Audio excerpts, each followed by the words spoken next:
Hola José, ¿me escuchás? Hola Mariano, ¿cómo andás? ¿Bien ¿Todo vos? bien? ¿Estás grabando ya? Para que ahí me fijo. Eh,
Bueno, buenas tardes a todos. Vamos a ir empezando de a poquito, así se va incorporando el resto. ¿Cómo van llevando la materia? ¿Las clases de Horacio bien?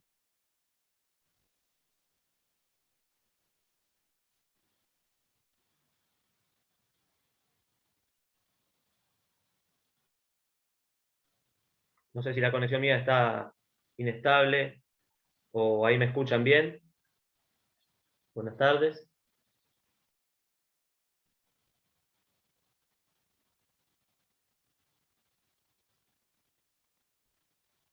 No sean tímidos, hablen, ¿eh?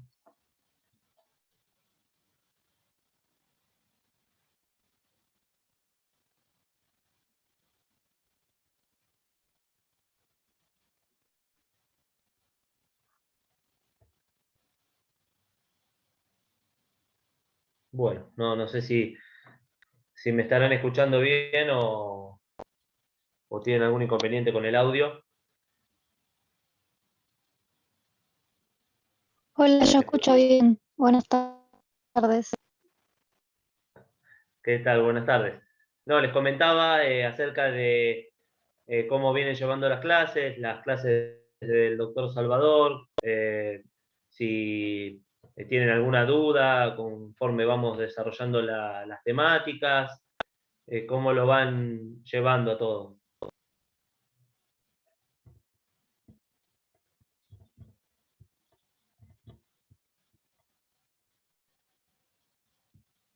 ¿Nadie tiene ninguna duda? ¿Vamos bien hasta ahora?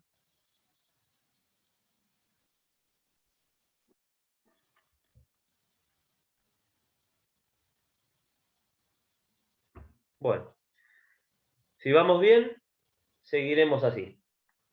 Bueno, la idea de hoy era empezar un poquito con el tema de derecho a la salud, después de haber dado un repaso somero de algunas ideas de la filosofía antigua.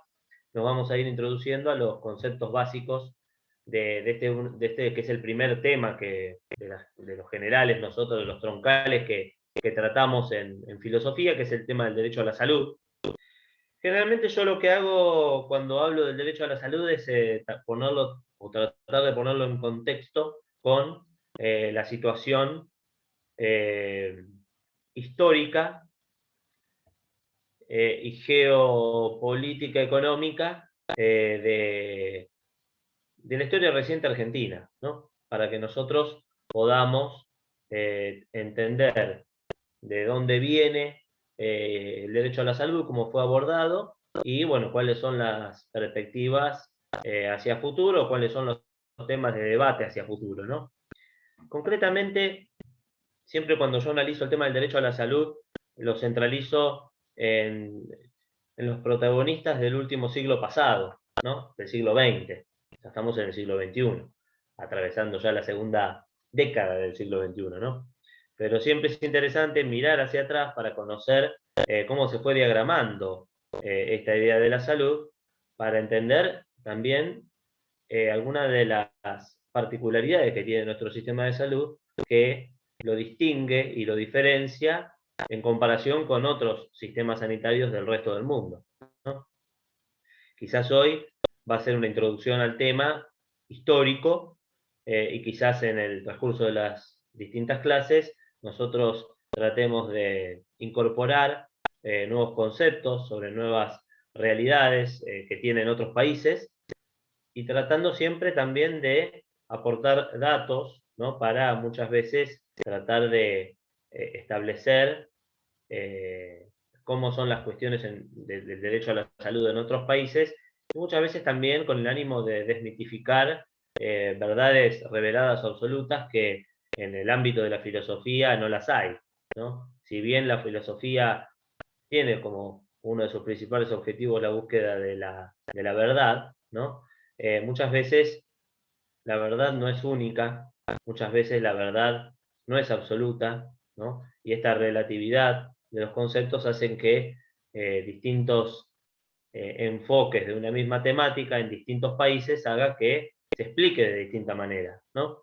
Y que muchas veces nosotros damos por sentado algunas situaciones que en realidad no lo son tan así, no las podemos dar tan por descontada, y que tenemos que realizar un análisis un poco más profundo, ¿no? De las temáticas. Pero bueno, para empezar nosotros siempre es bueno empezar por el principio, y el principio es el origen, ¿no? No nos vamos a retrotraer al siglo anterior, al siglo XX, al siglo XIX, porque ya sería aburrirlos en cuanto a la formación de la patria y la Constitución Nacional y demás, pero sí interesante plantear algunas reflexiones acerca de lo que fue la evolución del derecho a la salud en el siglo XX en la República Argentina, ¿no?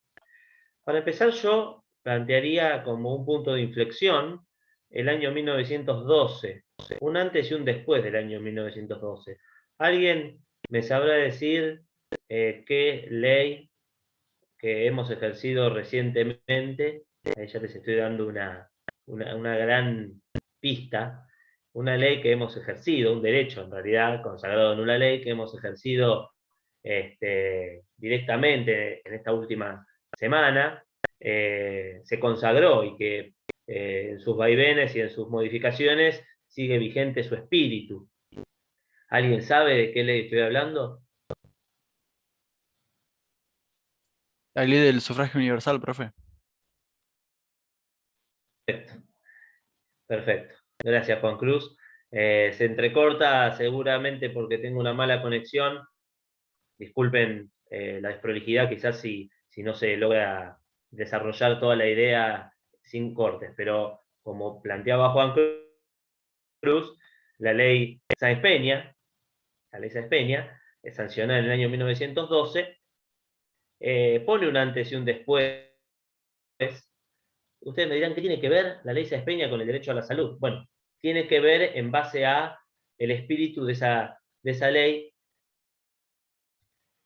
qué es lo que busca esa ley, la naturaleza jurídica de esa ley, ¿no? Aplicada básicamente a la gestión de la cosa pública, ¿no? La gestión de la cosa pública la lleva adelante el Estado. El Estado está representado por personas. Estas personas llegan a representarnos a través de los partidos políticos, ¿no? Y los partidos políticos llegan a representarnos a través de su postulación en las elecciones. ¿Qué era lo que pasaba? Desde ahí, entonces, obviamente, no valdría la pena aclararlo, pero bueno, es importante plantearlo, que obviamente cada uno de los partidos políticos lleva adelante una plataforma de propuestas y que luego las ejecuta o no en el ámbito de su ejercicio de gobierno, una vez habiendo accedido a la administración pública, la administración de la cosa pública por el voto, como bien decía Juan Cruz, de la ley Sáenz Peña, que plantea cuestiones que hoy en día a nosotros nos parecen quizás para algunos sobre escritas o remanidas o renombradas, pero que siempre deben hacerse énfasis y siempre deben ponerse en sobresalto, que es básicamente los principios esenciales de la ley Sáenz Peña, como bien lo dijo Juan Cruz. El voto, bueno, en principio obligatorio, ¿no? El sufragio obligatorio, el sufragio secreto y el sufragio universal. Aquí, si se quiere, podemos hacer poner un asterisco, ¿no? Evidentemente, porque el sufragio universal no se garantiza sino hasta la reforma de la ley Sáenz Peña, que lleva en el año 1952, lo vamos a ir viéndolo más adelante, la reelección de Perón en la presidencia, ¿no? Proyecto de ley modificatoria de la ley Sáenz Peña, impulsada por muchas actores de la sociedad civil, entre ellas Eva Duarte de Perón, ¿no? Y otros actores principales de los movimientos por los derechos, por la igualdad de los derechos de la mujer con el hombre. En ese momento, hoy en día se plantearía básicamente la paridad de género, ¿no? Bueno, hasta hoy en día nosotros tenemos modificaciones al sistema electoral, como es el tema de la paridad de género, ¿no? Otra cuestión importante e interesante, y para aquellos que son analistas políticos o los que les interesa al menos chusmear los cierres de listas o lo que se dice vulgarmente la rosca política, ¿no? Es interesante las consecuencias que trae aparejada la aplicación de esta paridad de género, ¿no? Porque se hablaba básicamente en un primer momento de que no había paridad de género, sino que se imponían los candidatos y generalmente los candidatos eran hombres. Luego se planteó la ley de cupo femenino. En la ley de cupo femenino fue en la evolución histórica, ¿no? Planteando de la base de, obviamente, el absolutismo masculino, ¿no? Partiendo de ese absolutismo masculino, luego se fue morigerando con la ley de cupo femenino. En realidad, mal llamada ley de cupo femenino, pues se hablaba de ley de cupos, porque ¿qué era lo que planteaba? En una lista electiva, por ejemplo, como hemos sufragado en la última elección, candidatos a diputados, por ejemplo, tenían que tener dentro de los 3 primeros uno de distinto género. ¿no? Imagínense la carga, en cierta medida, me choca decir la palabra machista, pero es una realidad, ¿no? Esa carga de exceso de hombres en las listas que planteaba entonces la ley de cupo femenino, como si fuera el cupo para las mujeres, como si nosotros, los hombres, le permitiéramos entrar a las mujeres dentro de las 3 posiciones en una posición. Generalmente en las primeras elecciones, para aquellos memoriosos, las listas de concejales, por ejemplo, en Mar del Plata, eran 2 hombres y una mujer, 2 hombres y una mujer. Bueno, ley de cupo femenino, mal llamada ley de cupo femenino, ley de cupo de género. Y hoy en día, paridad de género. Que es lo que plantea, hombre-mujer, mujer-hombre, no puede haber un entrecruzamiento que no sea de esta categoría, ¿no? Entonces, lo que se plantea es, de esta manera, una situación de paridad absoluta, ¿no? Es tratar entonces de establecer la equidad total en la distribución de los cargos, al menos básicamente en el ámbito legislativo. La idea es básicamente también llevar adelante el espíritu de esa norma en el ámbito ejecutivo y también debería ser, obviamente, garantizado en los concursos para los accesos a la magistratura o al Poder Judicial, ¿no?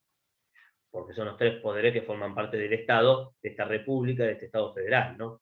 Pero bueno, me fui un poquito por las ramas, quizás para explayarme en el sentido de la evolución histórica de la ley Sáenz Peña, pero bueno, vale la pena hacer, aunque sea la mención. Volviendo al tema de la ley Sáenz Peña, bueno, ¿qué es lo que pasaba antes de la ley Sáenz Peña? Bueno, no teníamos voto obligatorio, no teníamos voto secreto y no teníamos voto universal. Ustedes me dirán, ¿y cómo se votaba? La pregunta en realidad sería la primigenia, ¿se votaba? Sí, se votaba.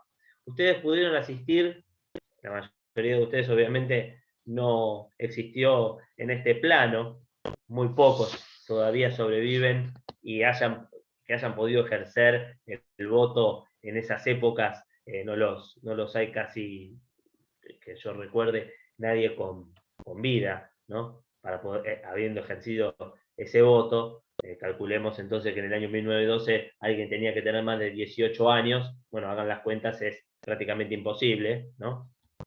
Que hoy en día exista, pero bueno, lo retrata muy bien la cultura, ¿no? No solamente la producción literaria, sino también la producción cinematográfica, que quizás a veces es cala un poco más hondo en las juventudes, ¿no? Lamentablemente, muchas veces la producción literaria cede ante los medios masivos y la imagen y la pantalla, ¿no?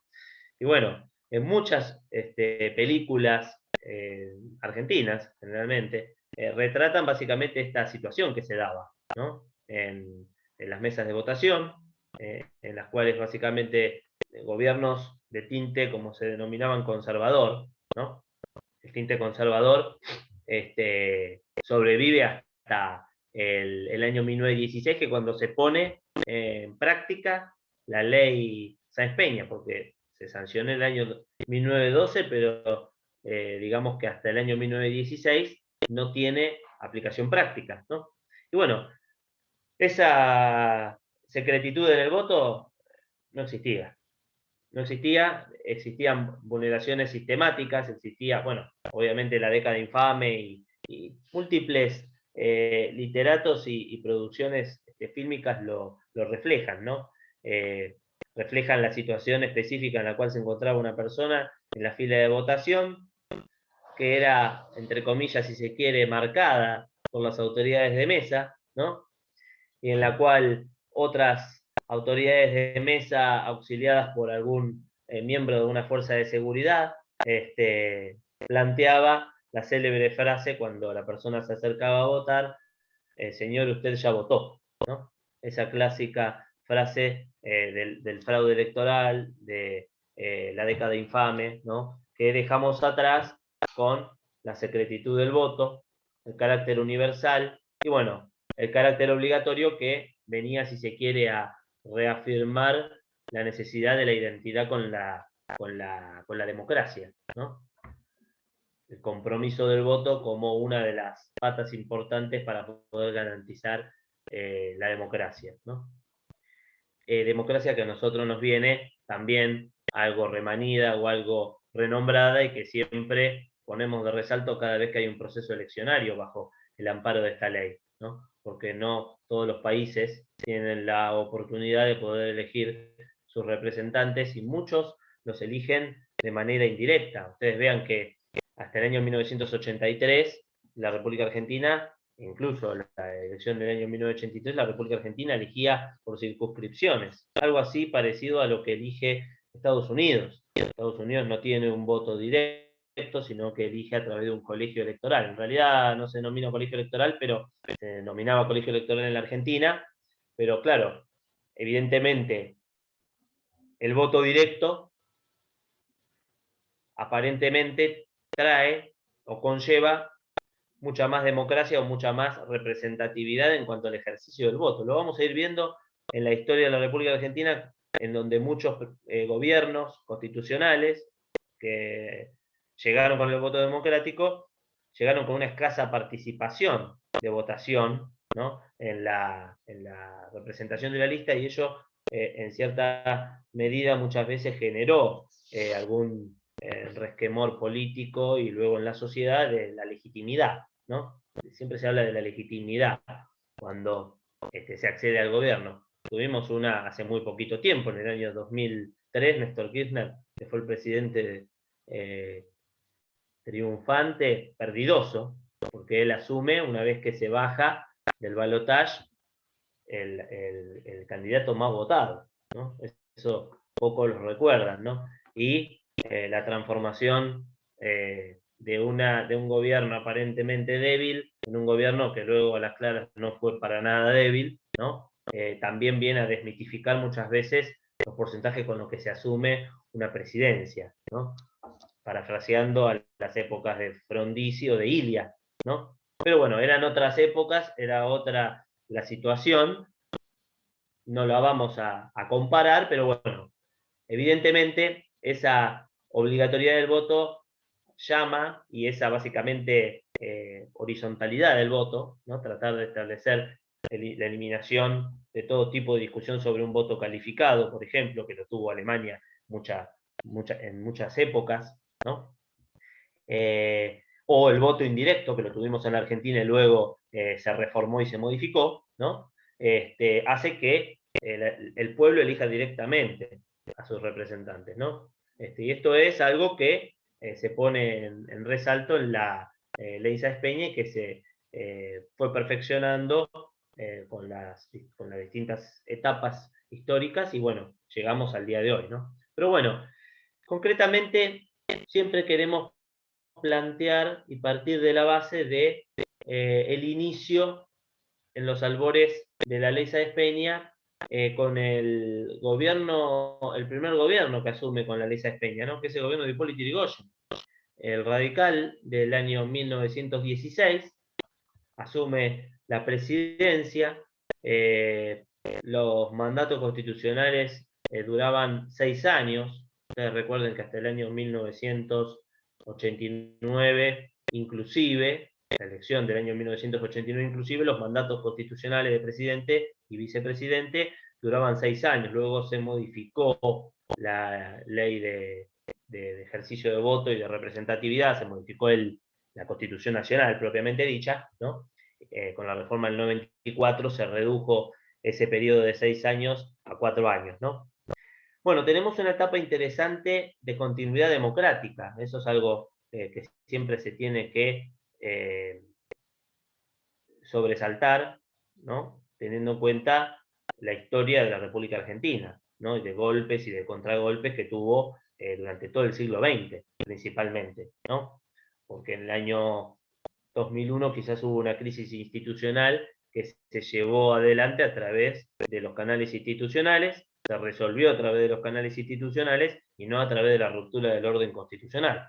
Se puso en vigencia la ley de acefalía, todos recordarán la famosa renuncia del vicepresidente, ¿no? Y luego la renuncia del presidente, y luego la puesta en marcha del mecanismo que garantiza constitucionalmente la continuidad del ejercicio de la administración pública, que es básicamente la ley de acefalía presidencial. ¿Qué es lo que pasa cuando no hay presidente? Asume el vicepresidente. ¿Qué es lo que pasa si antes renunció el vicepresidente, como pasó, y luego renuncia el presidente? Bueno, se llama Asamblea Legislativa, ¿no? Y luego allí se dan los mandatos constitucionales. Y bueno, ahí tenemos la historia no tan célebre, pero conocida por todos nosotros, de los 5 presidentes en una semana, ¿no? Hasta llegar a Duhalde, que fue el último, y llamando a elecciones en el año 2003, asumiendo el gobierno del año 2003 6 meses antes. Tengamos en cuenta que el gobierno de 2003 asumió el 25 de mayo del 2003,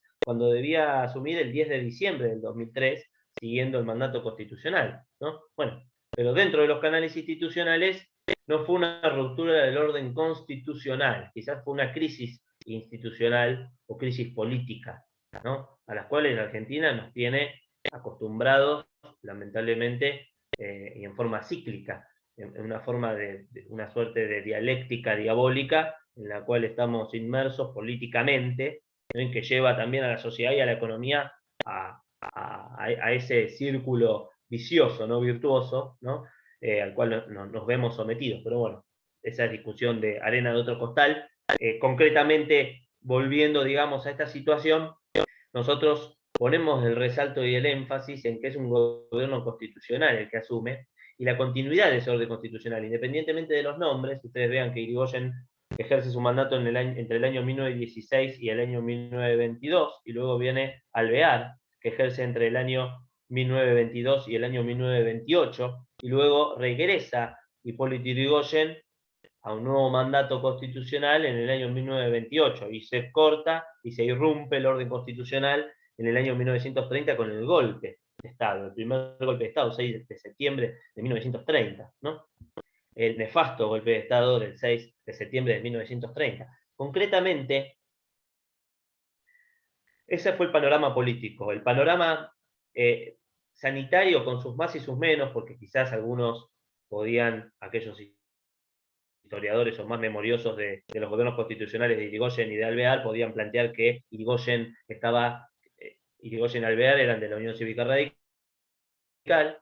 parte de la Unión Cívica Radical, pero quizás tenían orientaciones políticas disímiles en cuanto a que uno era más, si se quiere, teniendo en cuenta luego esa dicotomía de izquierda-derecha, quizás se podría plantear que Irigoyen estaba un poco más orientado hacia la centro izquierda y Alvear hacia la centro o hacia la centro derecha. Eran gobiernos constitucionales que se enmarcaban dentro de esta idea, ¿no?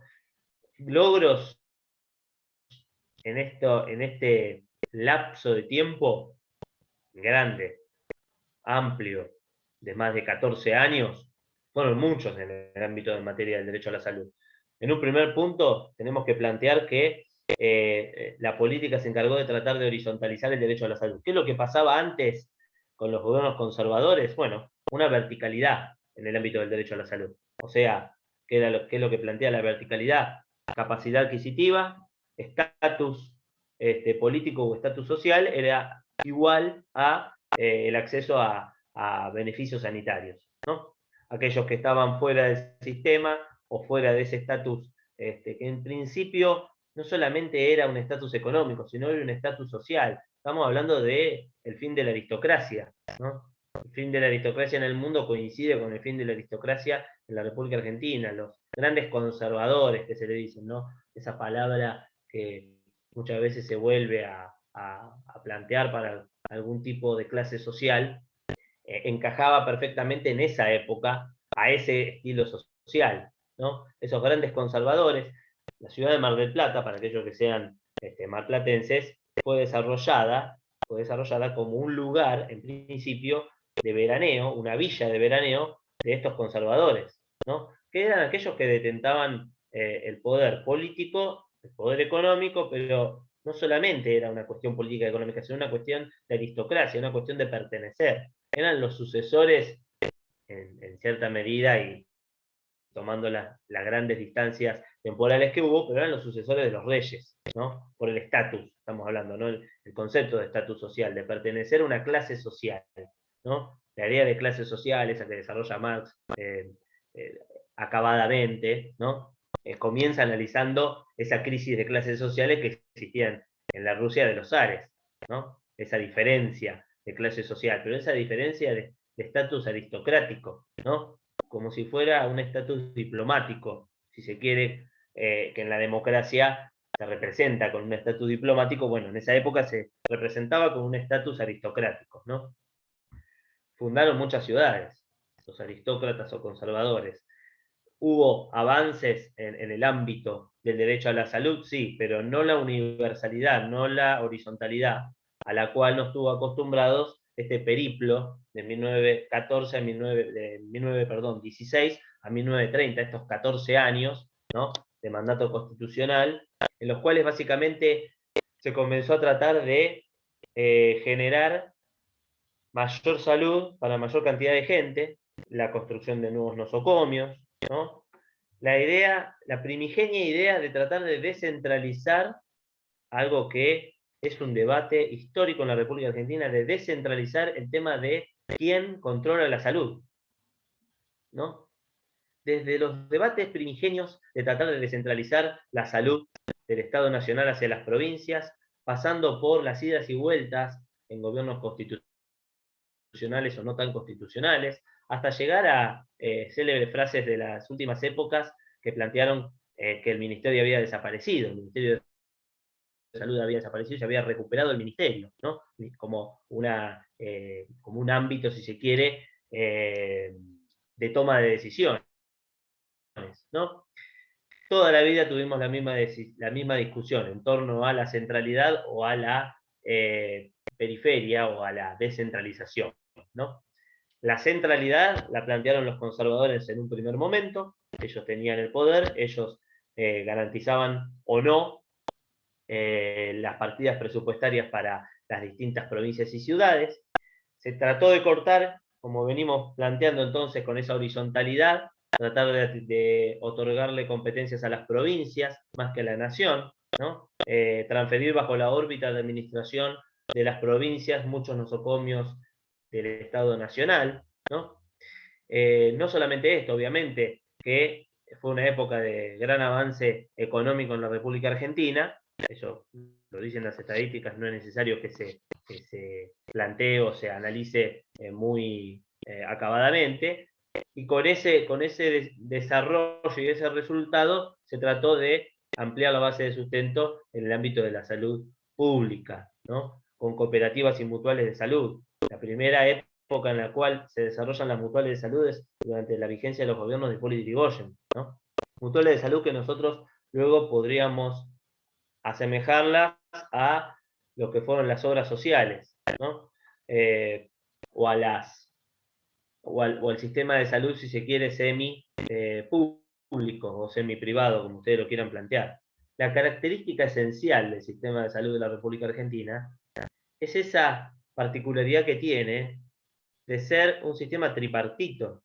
Hoy en día tenemos el sistema de salud público, tenemos el sistema de salud privado, representado obviamente por las empresas de medicina prepaga, y el sistema de salud semipúblico o semiprivado, como ustedes lo quieran plantear, que son, por ejemplo, las cooperativas de salud, mutuales de salud, obras sociales empresariales, obras sociales sindicales, ¿no?, que deben su existencia a un tristemente célebre gobierno no constitucional, y luego en la reforma de la ley de obras sociales ya sí en gobiernos constitucionales. Es otra de las particularidades que vamos a ir viendo, pero yo no me quería despedir de este periplo histórico sin plantearles como punto número uno la posición de esta cátedra en virtud o en necesidad de establecer criterios de acceso igualitario al ámbito del derecho a la salud.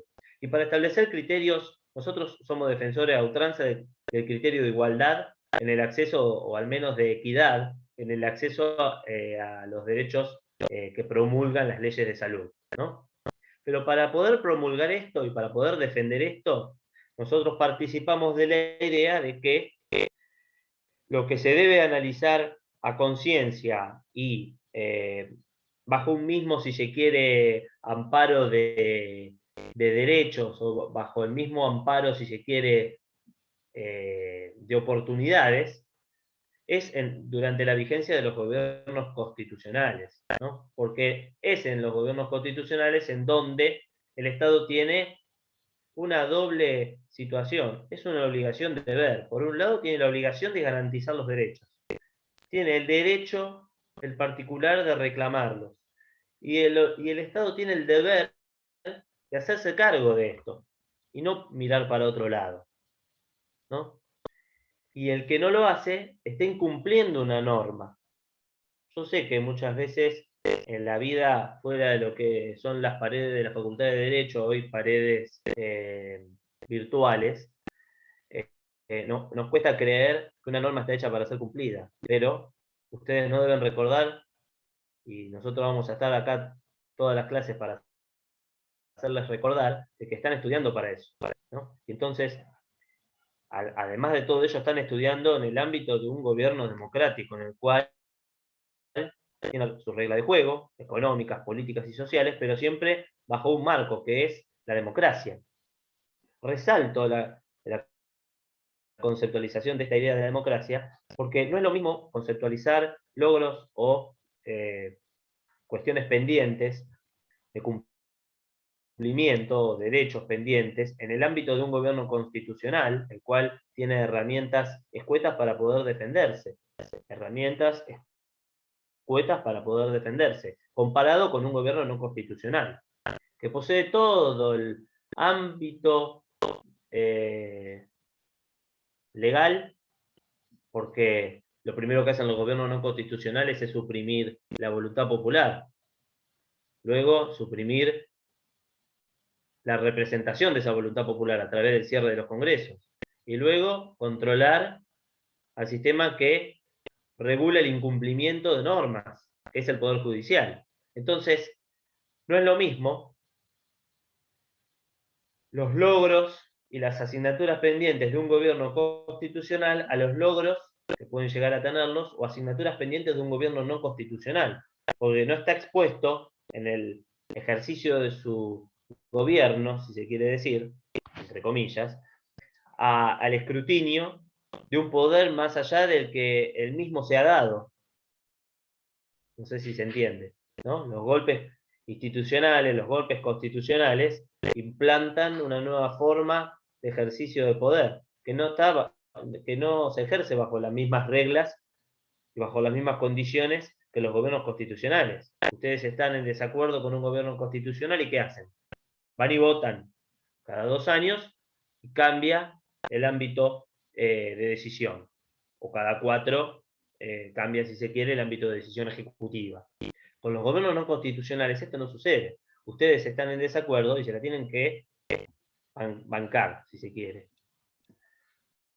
O no. Pero bueno, cualquier tipo de decisión que tomen tendrá que ser orientada en el marco de la contralegalidad, ¿no?, de las normas que ese mismo régimen articula para poder autodefenderse. La autodefensa en la democracia es el voto. La autodefensa en los golpes es el control, la persecución. Lo hemos visto en infinidad de ocasiones, no solamente en la República Argentina, tristemente, sino en todas partes del mundo. Ante la amenaza en un gobierno constitucional está básicamente el reemplazo a través de los canales institucionales, el voto, ¿no?, la práctica de la democracia. Ante la amenaza de un gobierno no constitucional está la violencia, ¿no? Entonces, es en donde en un gobierno no constitucional, no el ámbito, o no lo es, no resulta ser el ámbito más propicio para poder garantizar derechos. Porque lo primero que hacen es conculcarte los derechos. Lo primero que hizo el golpe del 30 es suspender la vigencia de la Constitución. Y así fue sistemáticamente a través de los tiempos, a través de todos los golpes de Estado. Porque cuando te suspenden la Constitución, te suspenden el ejercicio de los derechos inherentes a la persona por el hecho de ser persona. El primer derecho inherente y esencial es el derecho a la vida. Y desde allí, todos los demás derechos civiles, y políticos, obviamente, porque no hay elecciones, sociales, ¿no? Y no hay derecho a réplica. Entonces, siempre nosotros hacemos en esta primera clase de introducción al derecho a la salud esa salvedad. Nosotros vamos a analizar por primera vez en este cuatrimestre los hitos y logros de gobiernos no constitucionales, pero no sin haber hecho esta suerte de reflexión o advertencia, planteando básicamente que la equidad en la cual se ejercen o se pueden ejercer los derechos en un gobierno constitucional no es la misma equidad a los derechos que se ejerzan o se puedan ejercer en un gobierno no constitucional. Eso a tenerlo en cuenta como primer punto. Y lo hacemos acá porque en la línea de tiempo comenzamos la nefasta costumbre de la década del siglo XX, perdón, de la República Argentina, de los golpes institucionales o los golpes constitucionales, ¿no? El golpe de Uriburu del año 30, 6 de septiembre de 1930, fue la primera interrupción a un gobierno constitucional en el siglo XX, que accedió por el voto popular, por la ley Sáenz Peña, y que fue el gobierno derrocado de Hipólito Yrigoyen, ¿no? Situación que ustedes vean, si nosotros comenzamos a establecer el periplo de los golpes constitucionales, los años que van sumando, ustedes se van a asustar en el siglo XX, cuántos años estuvimos bajo el amparo, o no bajo el amparo, sí, bajo el amparo y la desprotección de gobiernos no constitucionales. Es increíble. Tenemos un periplo entre el año 30 y el año 44-45, en el cual se interrumpe el orden constitucional abruptamente. Y es un ejercicio de, simulando o hablando chabacanamente, tomale a uno, dale a Braulio, ¿no? Tomá la voz, dale a Braulio, ¿no? Los militares se iban sucediendo unos a otros, ¿no? Hasta que, fruto de un gran movimiento interno y externo, se interrumpe ese orden no constitucional y vuelve la democracia en la República Argentina.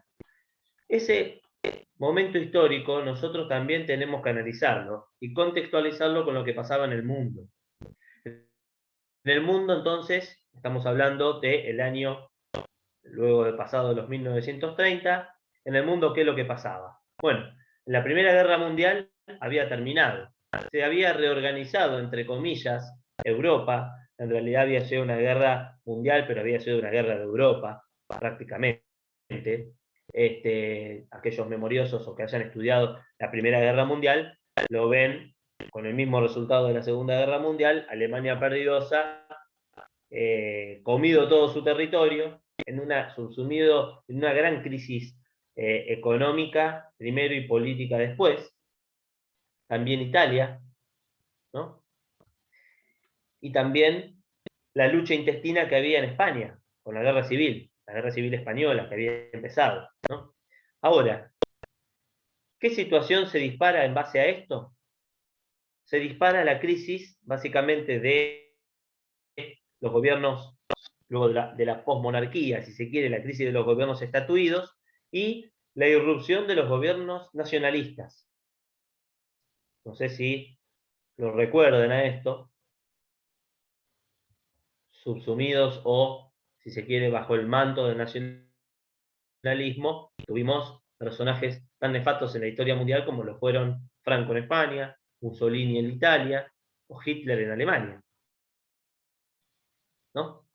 El nacionalsocialismo, que se plantea primero como una respuesta a la crisis económica. Alemania, cuando accede Hitler al poder, porque Hitler accede por modos constitucionales, eso no lo tenemos que olvidar, no lo tenemos que olvidar. Él pierde varias elecciones, es encarcelado, luego sale por un clamor popular, llega a ser segundo o mano derecha del primer ministro, o lo que se equivalga en Alemania, y luego el primer ministro tiene que ceder ante la presión del pueblo para entronar a Hitler, ¿no? Para ese momento Alemania tenía una crisis económica que era parecida a la crisis que nosotros tuvimos en distintas etapas históricas de nuestro país, pero multiplicada a la 10ª potencia. La hiperinflación de Alfonsino de los primeros años de Menem era chiquita en relación a lo que fue, digamos, ese avance, ¿no? De empapelado de billetes.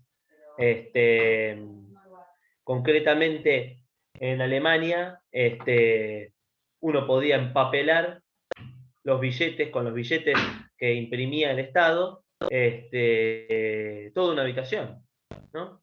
Esa maquinita que se le dice en muchas épocas históricas también en la Argentina Estado, fue generando una crisis económica sin precedentes, sumado básicamente a la crisis de territorios de Alemania, ¿no? Y la conformación de una idea que comenzaba a surgir en Alemania y en Italia también,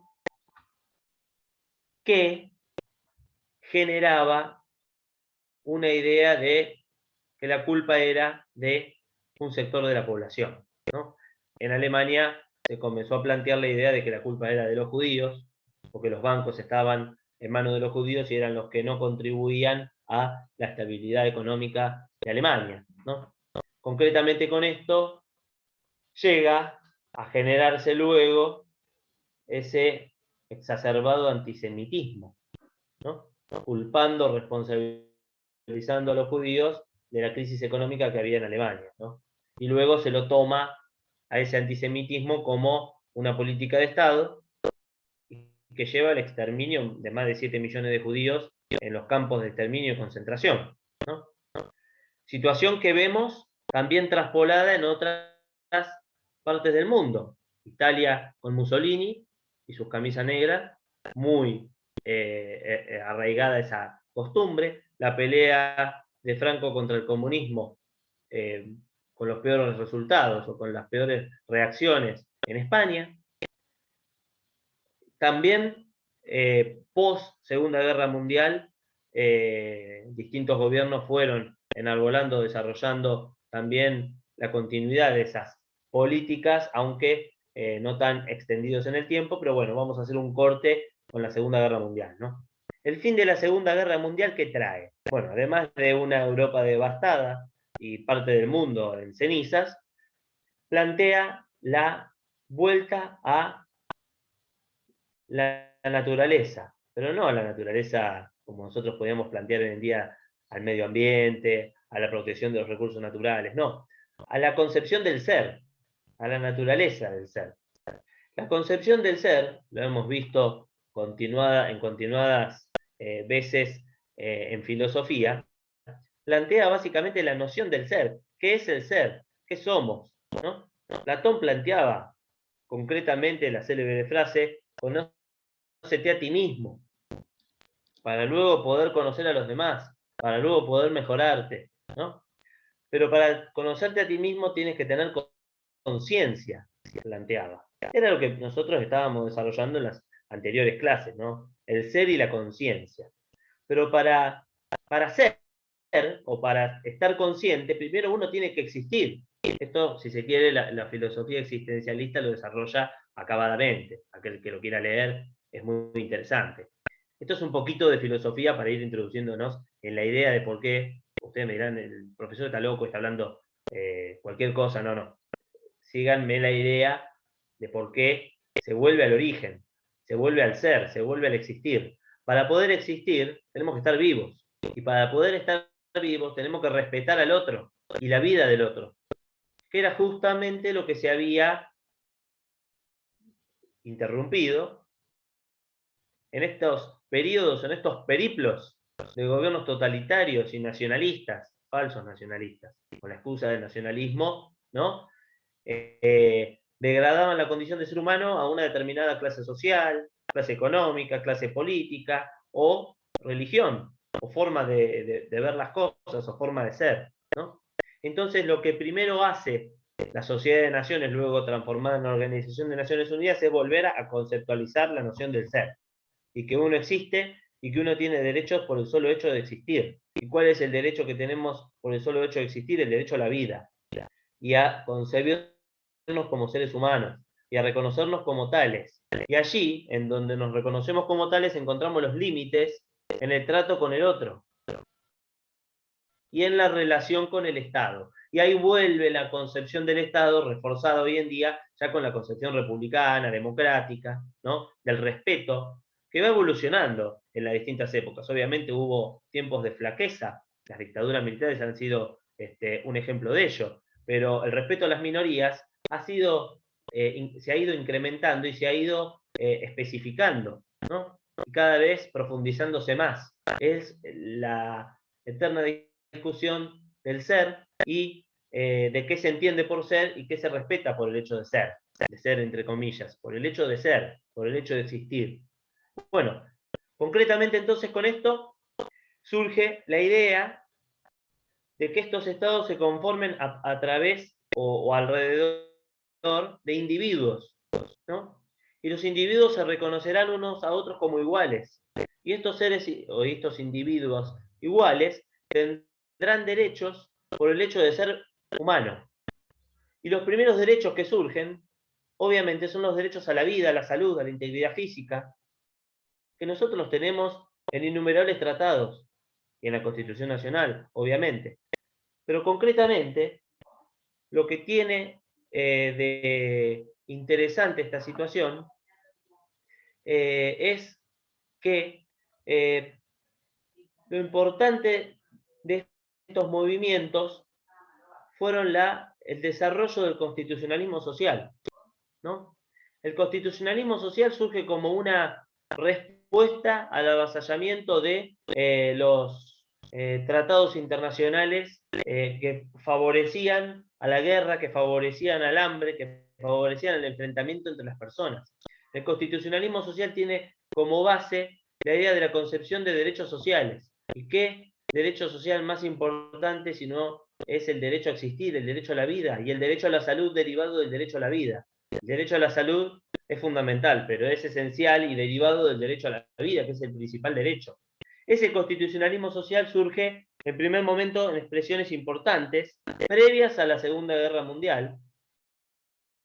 Por ejemplo, en Alemania, la Constitución de Weimar, ustedes seguramente la han estudiado, o en el año 1917, si la memoria no me falla, la Constitución de México, ¿no?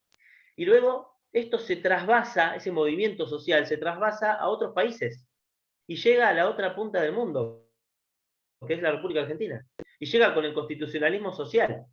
El constitucionalismo social lo comienza a desarrollar el gobierno de Irigoyen, Alvear y luego Irigoyen nuevamente, interrumpido en el 30, y lo vuelve a incorporar Perón, con la reforma en la Constitución del año 1949, suprimida por el golpe de Estado del año 1955, instaurando la reforma de la Constitución de 1957. Pero la reforma de la Constitución de 1957 no pudo dejar de lado los derechos esenciales a todo ser humano en la relación con otras personas en el trabajo, por ejemplo.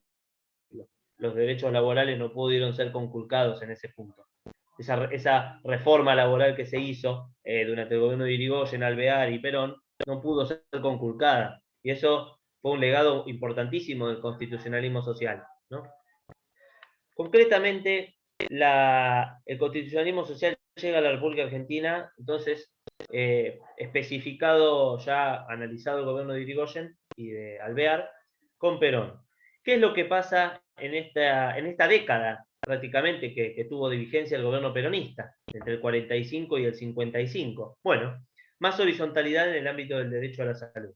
Recuperar la verticalidad en el sentido de la toma de decisiones. Ministerio de Salud como cabeza, ministerios provinciales tenían poca injerencia. El poder, digamos, de decisión y de atribuciones presupuestarias estaba en la cabeza del presidente, ¿no? Se vuelve a retomar ese régimen presidencialista pleno que es el que nos sigue con sus situaciones atenuadas luego de la reforma del 94 con la introducción del jefe de gabinete, entre comillas se los digo porque sigue siendo un presidencialismo fuerte el de la Argentina, se trató de atenuar con el jefe de gabinete que nunca tuvo más poder que el que el presidente le pueda dar, ¿no? Ustedes si recuerdan algún jefe de gabinete que haya tenido más poder que el presidente, díganmelo desde el 94 para acá y se los reconozco. Generalmente el presidencialismo sigue siendo la la cabeza troncal o estructural de un gobierno. Vean, cuando renuncia el vicepresidente, se mantiene la cabeza, que es el presidente, pero cuando renuncia el presidente todo se acaba en el ámbito de esa fórmula, ¿no? Entonces, concretamente, en esta situación nos hallábamos con un régimen presidencialista fuerte entre el 45 y 55. Fuerte intervención estatal, ¿no? Fundación de grandes y creación y construcción, muchas veces no puesta en funcionamiento, de grandes nosocomios. En Mar del Plata nosotros tenemos un ejemplo esencial, que es el Hospital Internacional General de Agudos Oscar Allende, o más conocido como Hospital Regional. Ustedes lo conocerán, los marplatenses, como Hospital Regional. El Hospital Regional fue construido durante el gobierno de Perón, pero no pudo ser inaugurado. Tenía la tecnología de punta para esa época. El desarrollo sanitario había sido importante, se había invertido en el desarrollo sanitario, en el desarrollo de investigación. Viene el golpe de Estado del 55, y como había sido un logro del gobierno peronista, se trató de ocultar, ¿no? Y estuvo cerrado sin inaugurarse. De hecho, la inauguración propia del Hospital Internacional es años después, no recuerdo específicamente el año, pero antes de los inicios de la década del 60. Pero bueno, esa situación básicamente de ruptura del orden constitucional impidió el gran avance que tenía la ciudad de Mar del Plata en constituir un hospital internacional. ¿Por qué se denominaba Hospital Internacional General de Agudos? Y esto habla también del avance y el desarrollo de las ciudades, y de muchas ciudades. Se denominaba Hospital Internacional General de Agudos porque la provincia de Buenos Aires, en la cual está enmarcada la ciudad de Mar del Plata, tiene distintas zonas sanitarias, como si fueran distintas gobernaciones en materia de salud, si se quiere, ¿no? Nosotros pertenecemos a la zona sanitaria octava. En el ámbito electoral se denomina secciones electorales. Nosotros pertenecemos a la quinta sección electoral, hay 8 secciones electorales. Bueno, en el ámbito sanitario es la región sanitaria octava. El Hospital Interzonal General de Agudos específicamente fue construido con esa finalidad, interzonal, o sea, para que atienda a distintas zonas sanitarias, no solamente Mar del Plata, sino los enfermos de otras zonas sanitarias.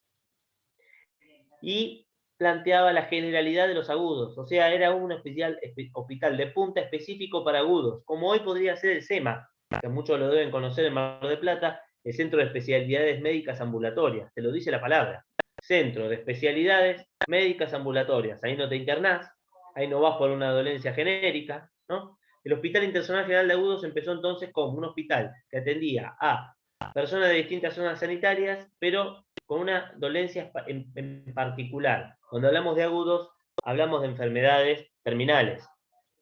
Estamos hablando de la década del 50, en la cual el estudio de la evolución de las enfermedades terminales era una y determinada, no comparable con la de hoy en día. Hoy en día nosotros estamos llegando a lograr controlar y curar muchas veces muchas enfermedades terminales, los cánceres, como se dice habitualmente. No todos, pero el diagnóstico y la prevención y la intervención a tiempo genera muchas veces expectativa de sobrevida o incluso de curarse o sanarse, de acuerdo a la zona en la cual uno tenga alojado este error genético que es el tumor, ¿no? Pero bueno, concretamente, en esa época se requería de un hospital, y ustedes, si no lo conocen, googleen o vayan, si quieren vayan al Hospital Internacional General de Agudos y vean la inmensidad de hospital que es, ¿no? Agudos, enfermos agudos, de una especialidad específica, que van al hueso, que van a una determinada dolencia, un determinado padecimiento, ¿no? Miren la realidad de la ciudad de Mar del Plata, que luego del año 1955, Perón se fue, vinieron distintos gobiernos, y no es una oda a reconocer o a militar ningún derecho de ningún partido político, esto no lo van a encontrar en este docente, y mucho menos. Pero ustedes vean la evolución histórica que tuvo la evolución demográfica o la densidad demográfica de la ciudad de Mar del Plata, que para esa época tenía aproximadamente entre 50.000 y 80.000 habitantes, sí, escucharon bien, entre 50.000 y 80.000 habitantes, y hoy en día tiene 1 millón. Si bien los censos indican que tiene un poco menos, el último censo no pudo ser realizado, y bueno, data de hace más de 11 años, ¿no? Y tiene el mismo hospital, que ya no es Intersonal General de Agudo, sino que sirve para todo lo que te toque, y se alcanzó a construir un centro de especialidades médicas. En esa época también, luego del gobierno de Perón, promediando los gobiernos militares, se construyó el hospital de Mar del Plata, un hospital marplatense. Hoy en día Mar del Plata no tiene hospital, tiene un centro de especialidades médicas ambulatorias y tiene salas de salud. ¿Qué es lo que quiero ir con esto? Uno puede conceptualizar la idea de centralizar la salud en un ministerio o en una secretaría o como la quieran llamar a nivel nacional, o descentralizarla en las provincias. Pero lo que no puede hacer es dejar de estar a tono con la evolución histórica del concepto social de lo que es una población. Y menos en la República Argentina, población que ha sufrido embates continuos desde el año 1916 a la fecha. Los números lo dicen, no estamos inventando nada, ni estamos polemizando, ¿no? Los índices de pobreza e indigencia no han parado de aumentar, la necesidad de la salud pública no ha parado de aumentar, la densidad demográfica no ha parado de aumentar en determinados centros sociales o centros geográficos, y la respuesta sanitaria es escasa. Gobierno que sea, gobierno que pase, ¿no? Entonces, si la decisión de política sanitaria pasa por centralizar o descentralizar las decisiones, o por hablar de si hay un ministerio o hay una secretaría, estamos por el camino equivocado. Deberíamos estar hablando de la regionalización de la salud, pero regionalización de la salud en el amplio espectro. Esto que se habló en el gobierno de Scioli, miren lo que le digo, en el gobierno de Scioli de la provincia de Buenos Aires, y que no se logró llevar a cabo contundentemente. La necesidad de la regionalización de la salud apunta a descentralizar dentro de las ciudades. Ya no estamos hablando de política sanitaria nacional y provincial, sino de descentralización a nivel local. Mar del Plata hoy en día ya tiene más de 100 barrios. Ustedes recordarán los más memoriosos, los 100 barrios porteños, el tango.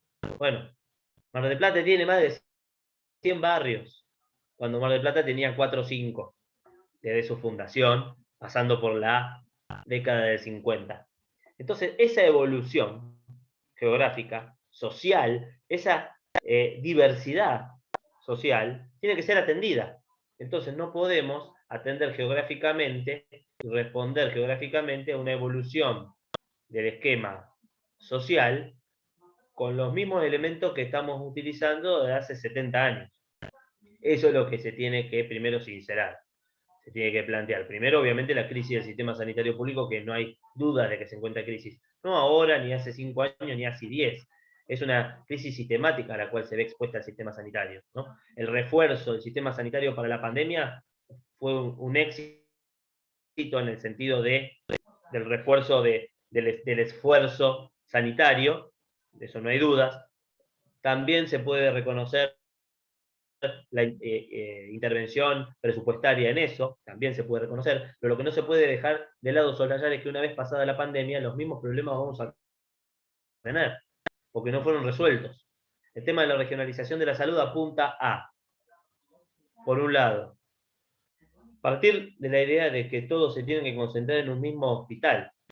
Partemos de la base que, esto lo debería decir más adelante, pero se los adelanto ahora. Año 2009, o sea, hace 12 años.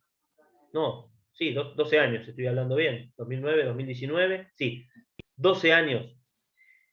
El 36% de la población no tenía cobertura sanitaria, porque no tiene obra social, porque no tiene prepaga, o porque no tiene un plan estatal. Los índices de pobreza e indigencia han aumentado desde ese entonces. Entonces estamos planteando de más del 36%, y podemos convenir en eso, de falta de cobertura sanitaria. Entonces, si lo llevamos a una ciudad en la cual hasta hace muy poquito tiempo estaba en los albores o en los límites de la ciudad con mayor desocupación del país, peleándose con Rosario, esquema en el cual se encuentra hoy Rosario, todos lo conocemos. Bueno, Mar del Plata a veces festeja bajar del 9% de desocupación otra falacia. La idea del 9% de desocupación es una falacia porque lo único que se cuenta aquí es la persona que que está buscando trabajo y no lo encuentra. Y no se habla de subocupación. Porque si tomamos la subocupación o hablamos de todos los desairados durante tantos años de no poder encontrar un trabajo, las cifras aumentan. Pero bueno, coincidamos pacíficamente que es el 9% de desocupación. Y que pasa del 9 al 12 o al 8. Bueno, estamos hablando de una ciudad que tiene un grave problema con respecto a su población para poder satisfacer sus necesidades sanitarias. Entonces no podemos reconocer este problema y desconocer la realidad sanitaria que esto trae aparejado. 2 más 2 es 4. Acá la economía me va a dar la razón.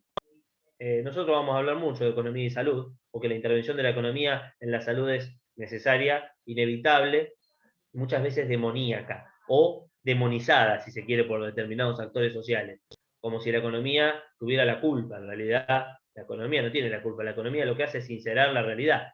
Bueno, y la realidad de hoy en día de la ciudad de Mar del Plata es que tiene un porcentaje de gente desocupada, que no tiene acceso a la salud y que, además de todo esto, el nosocomio que tiene, por excelencia, que es el Hospital Internacional General de Agudos, ya no es intersonal, no es general, no es de agudos, es de lo que venga, en la estructura edilicia que tenga.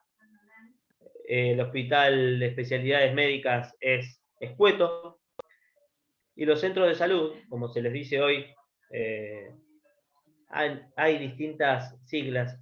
De acuerdo al gobierno que venga, esto también me causa mucha gracia, porque de acuerdo al gobierno que venga, le cambia los nombres, ¿no? En un momento eran unidades de pronta atención, en otros momentos eran CAPS, Centros de Atención Primaria de la Salud, en otro momento eran salitas de primeros auxilios, llámenlo como quieran, pero den una respuesta a esta situación, porque la regionalización de la salud parte de la base del fracaso de la gestión sanitaria entendida con el centralismo de un hospital y varias salas de salud. Imagínense, Mar del Plata, 100 barrios. Tenemos que tener mínimamente 100 salas de salud. ¿Y un hospital será suficiente? No, no lo va a ser, porque la sala de salud, o la unidad de pronta atención, o centro de atención primaria de la salud, como bien lo dice el origen etimológico de la palabra, es un centro de atención primaria, o sea, que te diagnostica y te deriva. El centro de especialidades médicas ambulatorias es ambulatorio, o sea que no permite internación. Entonces, ¿qué es lo que pasa cuando nosotros tenemos una intervención de mediana complejidad? No les estoy hablando de una intervención de gran complejidad, ¿no? Una hernia, vamos a hablar, una hernia.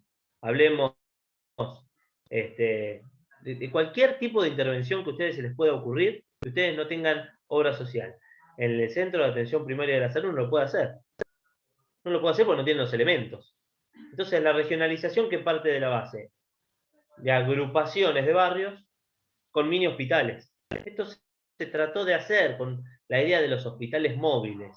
Yo soy más partidario de los mini hospitales que de los hospitales móviles. El hospital móvil es como esos centros de documentación que se hicieron en los últimos años, por los cuales en determinadas zonas, la Plaza del Agua, el centro, ahí frente a la municipalidad, se ponía un camioncito y les daba el DNI. Bueno, el hospital móvil lo que trata de hacer es eso, pero muchas veces es necesario el asiento del hospital en un determinado lugar, arraigarse en un determinado lugar por las internaciones. Internaciones que muchas veces son de mediana complejidad y son de pocos días, 2 o 3 días. El promedio de internación, sacado esto por las estadísticas del Ministerio de Salud, son 4 días.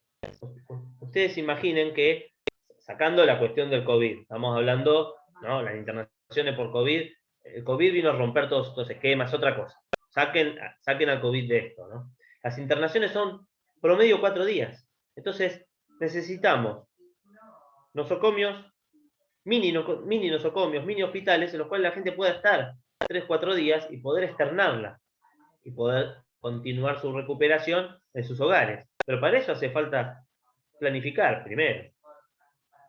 Inversión, segundo. Compromiso en la inversión, tercero. Cuando hablo de compromiso en la inversión, estamos hablando de compromiso político. No es que venga un gobierno, haga algo y que luego el otro que venga, como pasó con los militares, deshaga todo lo que hizo el anterior porque era malo, porque tenía el nombre Pirulito, Alfonsín, Perón o Irigoyen, y entonces tengamos ese problema, ¿no? Entonces, partiendo de la base de que tenemos que reconocer que hay un problema, reconocemos el problema y lo afrontamos. ¿Cómo lo afrontamos? La mejor respuesta es la regionalización de la salud. No lo digo yo, ni lo dice la doctrina argentina, lo dice el mundo.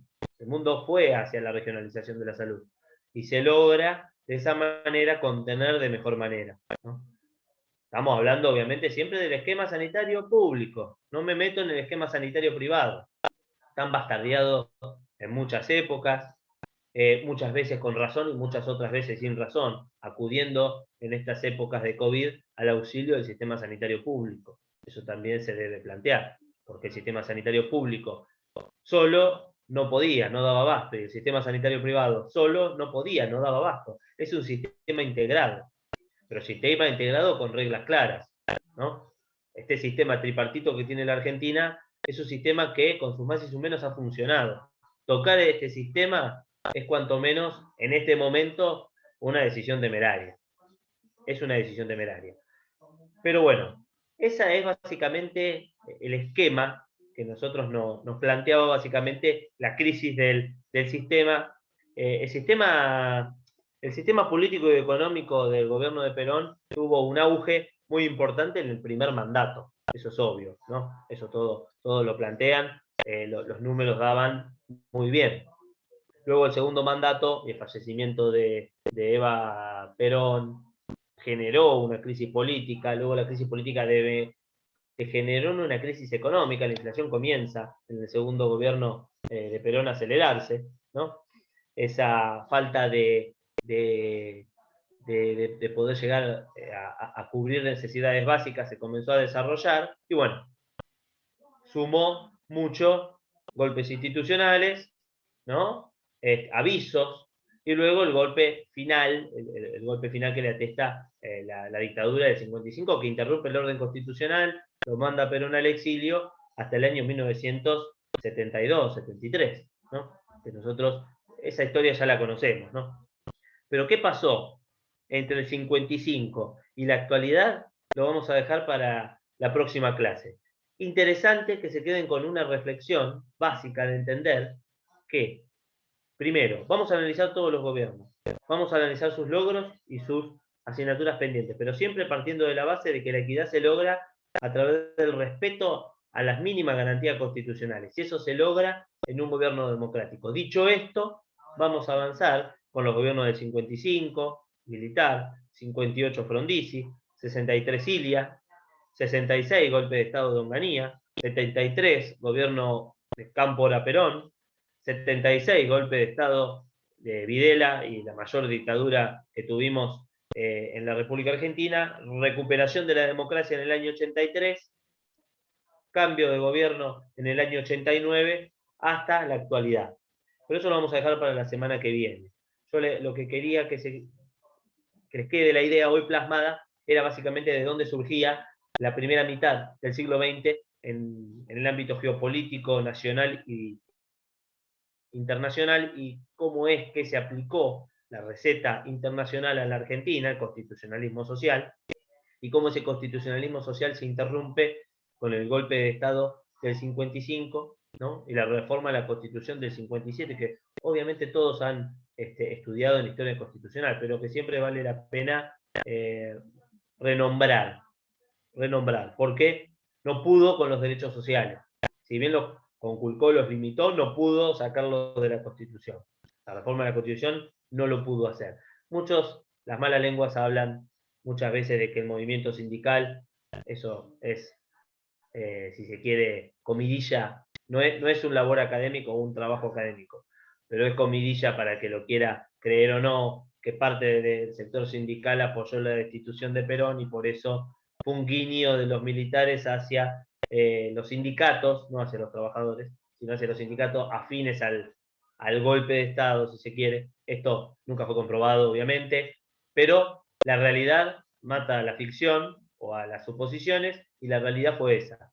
que se mantuvieron los derechos sociales. Ustedes vean que el último gobierno, golpe de Estado, mejor dicho, gobierno anticonstitucional, que se animó a meterse más con los derechos sociales o los derechos de los trabajadores fue el golpe de 76. En ese sí hubo intervención plena y directa de los sindicatos.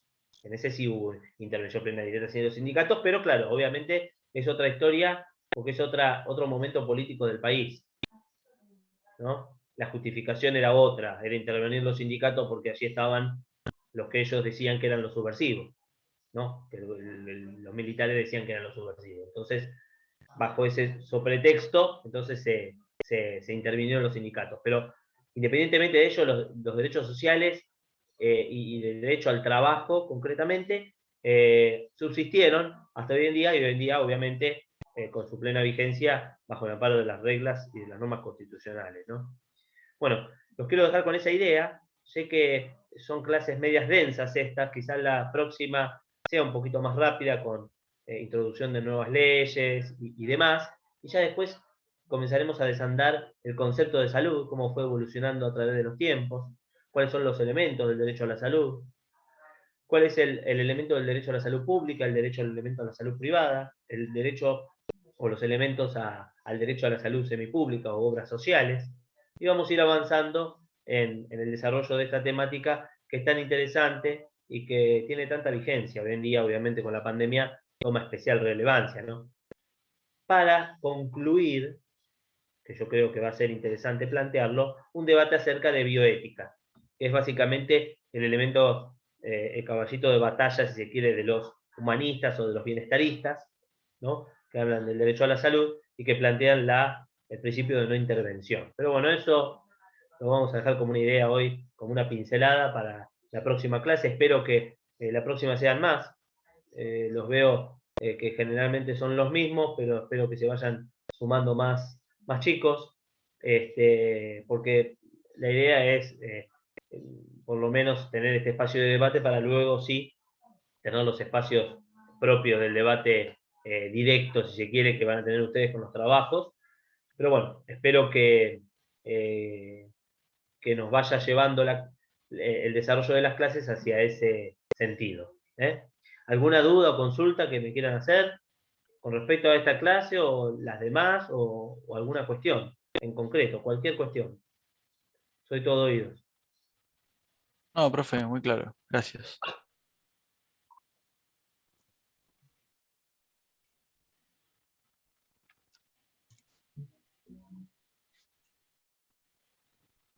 ¿Nadie? Bueno, igual van a tener oportunidades para hablar en las próximas clases. ¿eh? Así que, de acuerdo, lo voy diciendo semana por semana. De acuerdo a la condición sanitaria como vaya evolucionando, nosotros tenemos todavía nuestras dudas. Les quiero ser sincero.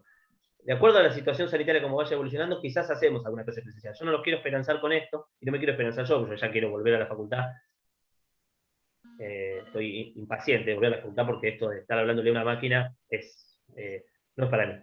Pero bueno, seguramente que para el doctor Salvador tampoco. Yo soy más millennial, no soy millennial, soy cuatrinennial ya, porque tengo 40 años, pero me doy un poquito más con la tecnología, pero no tanto. No tanto. Así que bueno, no lo quiero esperanzar ni me quiero esperanzar, pero la idea es tratar de volver a la presencialidad antes de fin de año con al menos alguna clase, para que nos podamos ver las caras y poder darle un broche, un cierre a este cuatrimestre, ¿no? Pero bueno, vamos a ir viendo cómo va evolucionando todo ahora en octubre y noviembre. Y bueno, nos quedará octubre y noviembre, seguramente antes de fin de año nos estaremos viendo en la facultad. ¿eh? Así que bueno, un saludo para todos y espero que tengan un buen fin de semana. Esta clase seguramente...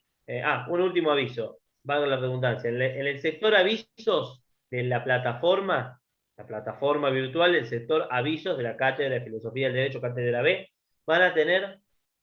Ahí vamos a ir subiendo todos los links de acceso a la clase grabada, para aquellos compañeros de ustedes, que ustedes conozcan, que no puedan asistir a la clase, la pueden ver desgrabada desde ahí.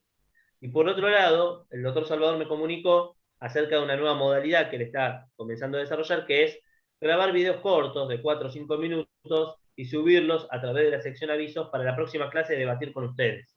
Él creo que ya subió uno, lo subí yo en realidad, me pasó el link para que yo lo suba, y está en la sección avisos. No son más de 4 o 5 minutos, no lo va a aburrir como los aburro yo, más de una hora hablando incongruencias, sino que son mucho más sucintos y mucho más resumidos estas actuaciones que les van a servir para disparar algún debate en la clase, porque para mí está orientado hacia ese lado. Así que bueno, dicho este aviso parroquial, los despido y que tengan buen fin de semana. Aprovechen Chao, que va a profe. estar lindo. Gracias, profe. Chao. Buen fin de, profe. Chao, Nos gracias. vemos. Gracias, profesor.